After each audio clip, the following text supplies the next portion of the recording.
It was exactly 2 years ago, day after tomorrow, that I held my first hearing as the chairman of the Banking Committee on the foreclosure issue. And at that time, we had a hearing on this issue. I warned at the time, as did several of my colleagues on the committee, about the serious mounting problems with the threats to the residential mortgage market in the country and what this could likely do to our economy if we didn't put a tourniquet on this beginning hemorrhage in the residential mortgage market.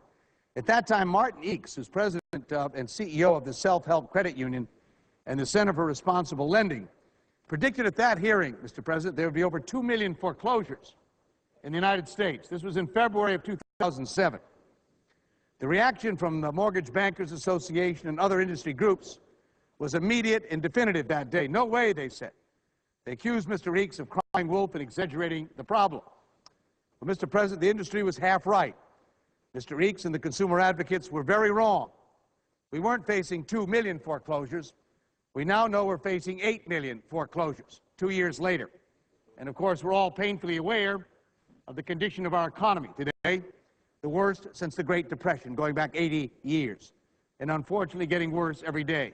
20,000 jobs a day being lost in our country, somewhere between 9 and 10,000 homes being foreclosed. When we wrote the so-called TARP program in the fall of last year, one of the major provisions in that bill was to mitigate foreclosures. Regretfully, very little has been done on that issue. And today we still see the mounting number of foreclosures in our country. In fact, last summer we passed the Hope for Homeowners legislation. This amendment that I'm offering today does two things.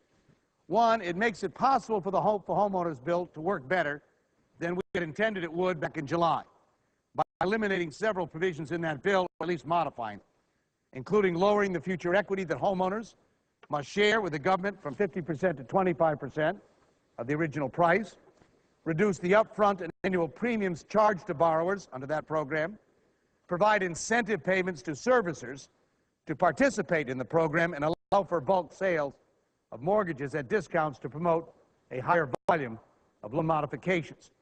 These ideas, we think, will increase participation, which has been just almost non-existent, Mr. President. But with these modifications, there are many who believe we'll see a substantial increase in people taking advantage of that program. The second part of the amendment is one that would require, within 15 days of the enactment of this legislation, to develop a program in consultation with the chair of the Federal Deposit Insurance Corporation, the chair of the Federal Reserve Board, and the Secretary of HUD, to develop a program to mitigate additional foreclosures. We would require and devote no less than $50 billion of the TARP funding, not of the stimulus package, of the TARP funding, to a loan modification program. And the program, I would point out, is expected, Mr. President, to prevent at least 2 million foreclosures in the country. The amendment does not dictate any particular loan modification plan. I think we owe the administration, which is committed to moving on this matter, the ability to develop the best plan that they're able to do. And so I leave it up to them to decide how this can be done. I'm particularly attracted to the plan that Sheila Bair at FDIC has promoted, but I know there are other ideas. But at least we would here commit $50 billion of that $350 billion to do something that will require and mandate that we begin to deal with this problem. I don't know of anyone today that if you don't deal with the foreclosure problem, you're ever going to get to the bottom of our economic crisis. I've been saying it for 2 years. We had 30 hearings in the Banking Committee of the 80 we held in meetings on the subject matter. Witness after witness, regardless of ideology, political stripe, all said the same thing. You've got to deal with the foreclosure issues. And today, with 8 million homes in jeopardy, 9,000 a day being lost, we finally, I think, have to say with some certainty that if we're going to be using this next tranche of $350 billion, to dedicate 50 of it to foreclosure mitigation. So in addition to the modifications of the Hope for Homeowner, the amendment would also require the $50 billion to be spent of the TARP program on this issue. The second amendment that I'll be offering, Mr. President, deals with executive compensation. Now let me say right at the outset, this issue can be trivialized if we're not careful. I think a lot of attention has been paid to this issue because obviously it's infuriating to people when they watch taxpayer money go into an institution and then they read where top executives walk away with multi-million-dollar bonuses or contracts.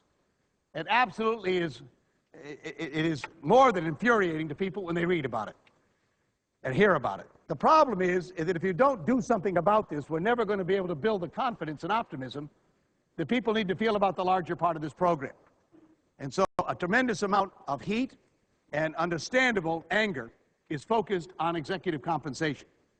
But again, I emphasize, I think there are other issues we need to deal with, but in order to deal with them and to build some support for them, then I think we've got to deal with the executive compensation issues. And so this amendment does so. And I realize this is painful for some, and I'm not suggesting that everyone that's receiving bonuses or excessive compensation is necessarily an evil person at all. Quite the contrary. In many cases, good people.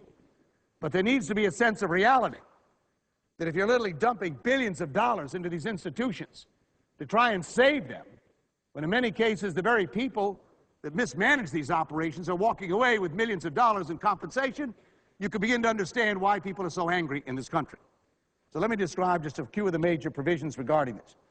The amendment would ban bonuses and retention bonuses, incentive compensations for the highest paid executives of TARP recipient firms.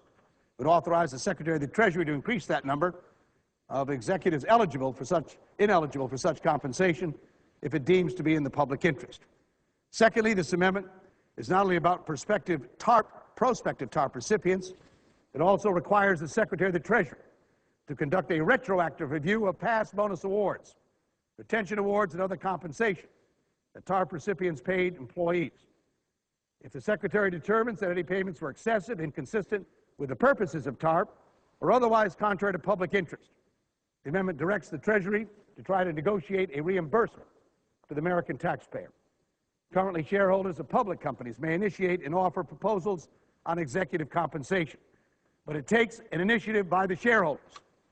We apply that provision now to TARP recipients. Under this amendment, it would require the TARP recipient, the company, to automatically put the proposal of these bonuses and compensation on its annual proxy statement to shareholders without requiring shareholders to make a prior request or formulate the proposal. Such proposals would call on an advisory shareholder vote on the company's executive cash compensation program. This say or pay vote would enable shareholders of TARP recipients to voice their views. And as the owners of the companies, I think they ought to be heard on these matters.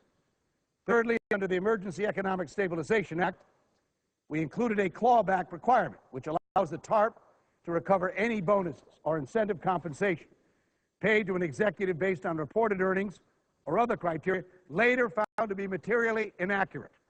This amendment expands the number of senior employees who would be subject to this clawback as well. As former SEC Chairman Bill Donaldson wrote not that long ago, and I quote him, "People with targets and jobs dependent on meeting them will probably meet their targets, even if they have to destroy the enterprise to do it." End of quote. This amendment ensures that that isn't the case for companies receiving TARP funds. First, it would prohibit any compensation plan that would encourage the manipulation of reported earnings. It would also create a compensation committee composed entirely of independent directors, not only monitoring the objectivity of compensation awards, but evaluating compensation plans and their potential risk to the financial health of the company. And finally, Mr. President, the amendment would require the chief executive officer of the receiving company and the chief financial officer of the company to certify compliance with these requirements. We've required that under Sarbanes-Oxley. I think in this area we ought to do it as well. Now, there'll be those who think these are excessive, but unfortunately what we've seen has been excessive. And if we're going to convince the American public that what we're trying to do is in their interest, then we've got to be certain when it comes to these matters. And again, I urge my colleagues to be supportive of this. It's broad, it's far-reaching, it gives the Secretary additional powers, but allows us to deal with this issue in a comprehensive fashion. And unless we do this, Mr. President, I will tell you that I think it will become virtually impossible to get this Congress, either body, to support any additional funds of this nature that may very well be needed. But unless we start to calm the anger of the American public over how some of these dollars are being used, we're never going to succeed in that effort. And so while it's not a significant portion of the money overall, it is a significant cause of the lack of confidence. And therefore, I urge my colleagues to support the amendment when it is offered. So one is on TARP funds for housing, and this one on compensation.